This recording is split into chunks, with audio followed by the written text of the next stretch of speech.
the scapula is going to be about here like this, right? And the scapula here is going to be like this. So now, when we see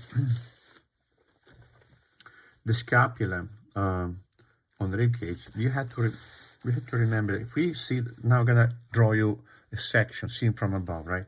This is the rib cage, right? And let's say the face is here, the nose is there. So these are the arms like this, coming forward a little bit like this, right? This is the spine here in the middle, right? And this is the back. The scapula is going to be here and here. So they're going to be at an angle. They're not going to be straight. So when I look at a figure like this, right? Imagine now you're not looking at it from here, right? You're going to look at it from here. So if you look at it from here, which we are here, you see the scapula on flat.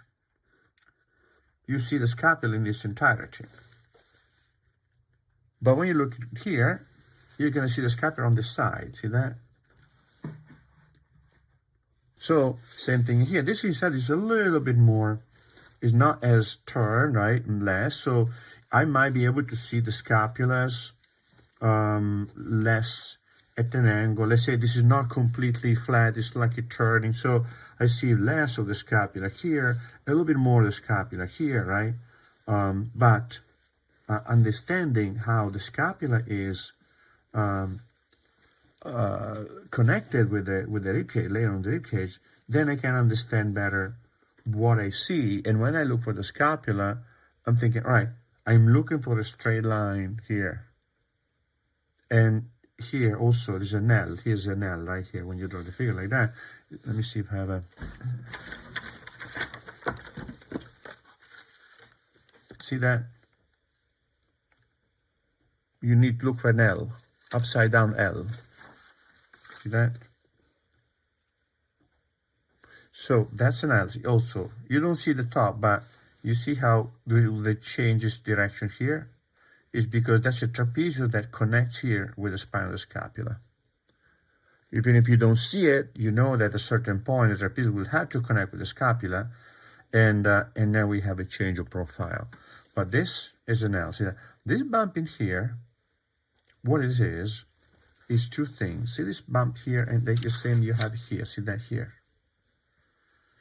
This is the upper portion of the trapezius, right? Yep. And this, see this bump in here, this thick corner here, is the rhomboideus. Squeeze between here, and the arms, so like she has the arm, the chest open, the arm a little bit back like this, and then bring the scapula close, and therefore you see this kind of be squeezed in there, right? Also, in here, she's lifting this arm more a little bit, and this arm is relaxed, right? So as you lift the arm in here, you activate this muscle in here, right? Because the rhomboideus will bring the scapula up like this, right? So, so now here you would have now this volume here, like this, right? This volume here, which is the upper portion of the trapezius. The trapezius then from here goes down like this, right? But when you lift the scapula, the lower part doesn't work because it would pull them down, it would be tense, right? So the part that is the higher part of the trapezius lifts the scapula. The lower part of the trapezius lowers the scapula. So this, the kind of work. So I see it here, and I see the rhomboideus here, right? Like this, right? Here, like this, right? That kind of acts on the scapula, bringing them up like this or in like this, more or less, right? So, so basically, you really want to think of oval marshmallow, or kind of gently, kind of just barely smooth cylinders like this, right? Here, and maybe here. Like that, see that? Then maybe here, this, right? So when you think about these, right, this is the spine like this, right? This is the neck, right? You see from the back, right? You see the face like this. So now if you see this, you know, the center of the spine, this is the pelvis is tilted, right? And then you have the spine that connect these, right? Connect these like this. Then you connect them with the external oblique, you connect them with the erector spinae, right? Make sense?